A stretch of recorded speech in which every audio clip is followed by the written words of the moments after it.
Kita langsung terhubung dengan dua jurnalis Kompas TV, ada Edwin Chan untuk mengetahui pencarian korban di Glodok Plaza dan Claudia Carla di Rumah Sakit Polri Kramat Jati yang akan memberikan informasi terkait proses identifikasi para korban. Kita ke Glodok Plaza terlebih dahulu bersama Edwin Chan. Selamat siang Edwin, apakah petugas kembali menemukan korban hilang pada siang hari ini? Selamat siang Imron dan juga saudara. Kalau kita bertanya terkait dengan proses pencarian korban pada hari ini, memang dari pantauan kami, memang saya sendiri juga berdiri di depan dari akses masuk proses pencarian jenazah yang memang dari kemarin dilakukan sejak 3 hari lalu dan hari ini masuk efektif hari keempat.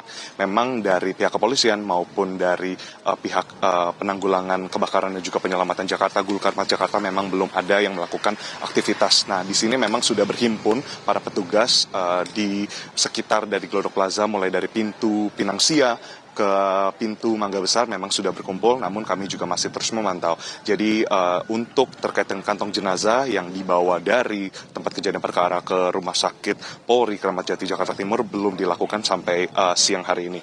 Nah, tadinya kami juga sempat berdialog bersama dengan PLT Kepala Dinas Gulkarmat Jakarta Satriadi Gunawan. Memang Satriadi menyatakan bahwa pada kemarin pukul 18.45 waktu Indonesia Barat, di sebelum jam 7 malam tersebut memang sudah dinyatakan proses pendinginan telah selesai dilakukan. Karenanya untuk segala bentuk proses pencarian korban pun juga untuk segala bentuk instruksi yang nantinya akan dilakukan untuk pembersihan dan untuk segala proses yang dilakukan pada tempat kejadian perkara akan dilimpahkan di Polsek Metro Taman Sari seperti itu. Dan selain dengan PLT Gulkarmat tadi yang kami tanyakan proses pencarian korban seperti apa, memang dari Gulkarmat Jakarta sendiri masih memberikan bantuan yakni 10 hingga 12 personal dan juga light rescue sebagaimana yang mungkin bisa dilihat di belakang saya, Imran dan juga saudara. Dan yang kedua tadi juga disebutkan memang proses pembersihan ini akan dilakukan dilimpahkan juga kepada pengelola gedung.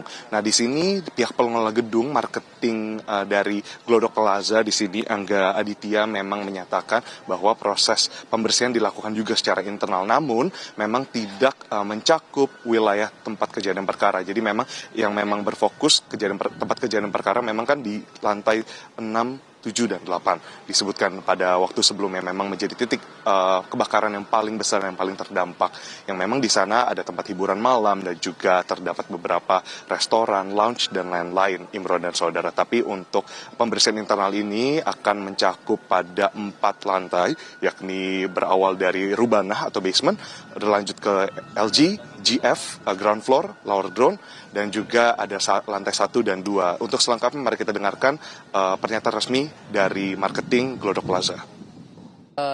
Penyisiran dari petugas kita in-house ya, internal, didampingi dengan keamanan juga, dengan perizinan tentunya, dengan APD yang memadai, melakukan pembersihan terutama yang puing-puing besar dulu, besi-besi yang besi-besi holo dari plafon yang berjatuhan kita bersihkan dari lantai 2, 1, GF dan LGF. Jadi fokus kita pertama ini pembersihan itu adalah pengeringan air dan pembuangan puing-puing besar. Agar nanti jika kedepannya sudah mendapatkan lampu hijau dari pihak terkait dan juga uji kelayakan dari gedung ya, itu bisa lebih cepat untuk beroperasional kembali ke depannya gitu.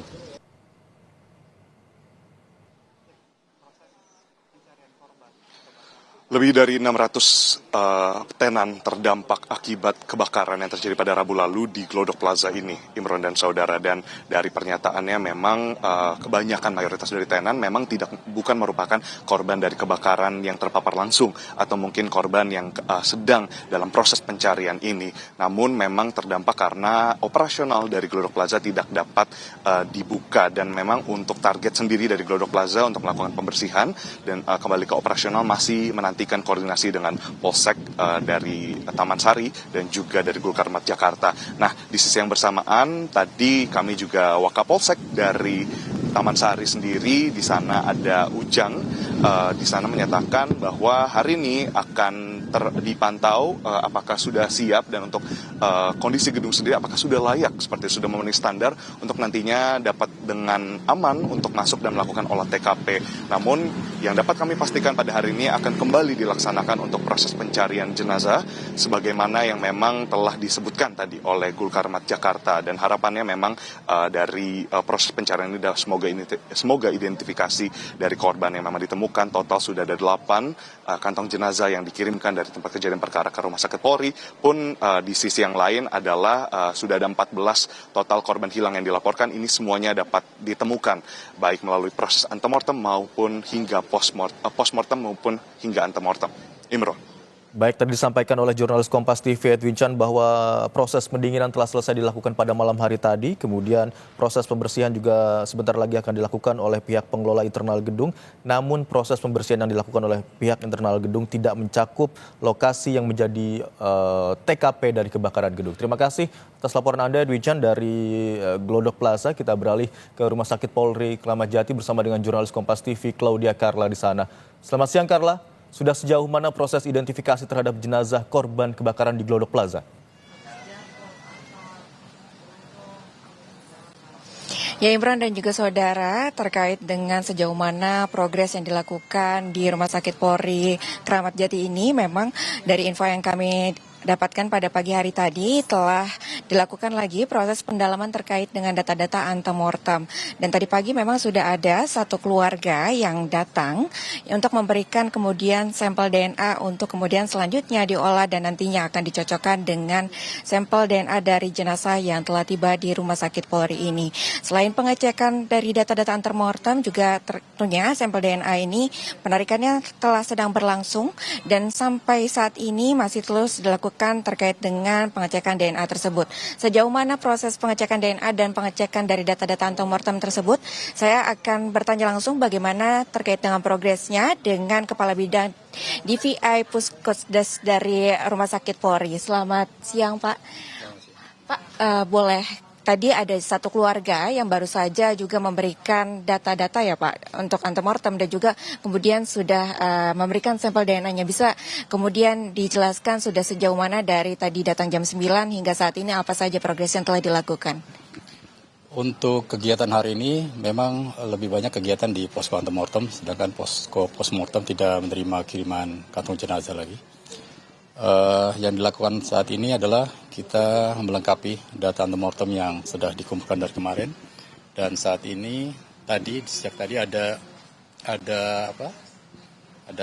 satu keluarga yang melengkapi data sampel DNA, yaitu data yang ke-13. Dan baru saja tadi kita terima pelapor yang ke-14, jadi ada 14 korban yang sudah dilaporkan oleh keluarganya. Dan saat ini sedang dilakukan wawancara pendalaman data-data apa saja yang dibutuhkan di antemortem ini. Oke, berarti total ada 14 ya Pak, jadi 14 laporan yang masuk, dan untuk laporan ke-14 ini apakah sudah diambil juga untuk sampel DNA-nya dari keluarga korban atau mungkin ada sampel DNA dari barang-barang pribadi dari korban sendiri yang diantar oleh pihak keluarga? Untuk yang data korban ke-14 saat ini kita sedang kumpulkan data informasi umum dulu, kemudian untuk pengambilan sampel DNA-nya kita cek dulu apakah yang bersangkutan benar orang tua kandung atau anak kandung dan sebagainya. Jadi kita telusuri dulu kekerabatannya, baru nanti kita ambil sampel DNA-nya. Kalau kita belum yakin dia adalah keluarga kandung yang kita jadi target, tidak kita ambil. Untuk yang ke-14 ini kalau boleh tahu untuk korban hilang atas nama siapa Pak dan dari daerah mana keluarganya? Kalau tidak salah atas nama panggilannya Sinta, saya tidak tahu yang alamatnya di mana, saya belum cek. Kalau nggak salah korban atas nama Sinta. Data-data apa saja Pak yang kemudian diantarkan oleh keluarga korban Sinta ini Pak? Saya belum cek di di ruang antemortemnya, wawancaranya karena sedang berlangsung, saya tidak bisa masuk. Ya seperti data-data umum lah. Ya biasanya ditanya adalah kelengkapan identitasnya, kemudian ciri-ciri korban, terakhir dia pakai baju apa dan sebagainya. Data-data yang biasa dikumpulkan di data antemortem. Untuk yang tadi memberikan data pada jam 9 pagi, ini untuk atas nama korban hilang siapa Pak? Untuk data yang tadi sampel DNA atas nama korban Dian. Dian. Untuk keluarga yang hadir ini, apakah dari pihak orang tua atau dari pihak hubungan darah seperti apa, Pak? Kalau yang tadi pagi itu ibu kandung dan kakak kandungnya tadi ya. Kalau yang ini saya belum cek, kemungkinan adalah kerabat dekat juga. Kalau untuk yang tadi ke-13 ini, yang atas nama Dian ini, apakah data apa saja sih Pak yang dibawa oleh keluarga dari Dian ini? Kalau untuk tadi pagi ya, hanya membawa orang tua untuk kita ambil sampel DNA-nya. Sedangkan data-data pendukung kemarin sudah didalami. Kalau baik, untuk progresnya sendiri terkait dengan hasil DNA-nya diperkirakan tanggal berapa Pak? Ya, lagi untuk hasil DNA kita masih butuh waktu ya. Tadi kan kemarin sudah saya sampaikan 1-2 minggu. Kalau lancar, ya bisa lebih lama dari itu atau mungkin bisa lebih cepat tergantung dari kondisi sampel yang diperiksa di lab DNA kita. Baik, terima kasih banyak Bapak. Selamat kembali bertugas. Ya, demikian sedikit wawancara kami dengan Kepala Bidang DVI dari Pusdokes Polri. Tadi memang dari pantauan kami sejak pukul 9 pagi telah ada 5 keluarga korban yang kemudian mendatangi pos antemortem ini, baik ada yang memberikan data-data secara langsung ataupun juga pengecekan atau melengkapi data-data antemortem. Untuk hari keluarga pertama tadi yang pukul 9 itu adalah keluarga yang kemudian memberikan hasil atau akan melakukan tes DNA-nya atas nama Dian dan kemudian juga selanjutnya ada beberapa keluarga korban yang sempat mendatangi untuk kemudian mengecek apa hasil dari perkembangan yang telah dilakukan di Rumah Sakit Polri ini sendiri. Tadi kami juga sempat berbincang dengan beberapa keluarga terkait dengan proses yang sedang dijalani. Ada beberapa keluarga korban, salah satunya adalah keluarga dari Ibu Aulia Belinda yang dari Makassar. Ini yang menerangkan bahwa kontak terakhir dengan keluarganya ini adalah pada pukul 7 pagi dan ia sangat menantikan agar kemudian dapat lekas selesai untuk hasil pencocokan DNA-nya dan ia berharap dapat membawa kembali jenazah putrinya tersebut kembali ke studio Imran. Terima kasih jurnalis Kompas TV Claudia Carla yang melaporkan dari Rumah Sakit Polri Kramat Jati, dan sebelumnya ada jurnalis Kompas TV Edwin Chan yang melaporkan bagaimana proses evakuasi dan pencarian korban dari Glodok Plaza. Terima kasih rekan-rekan, selamat bertugas kembali.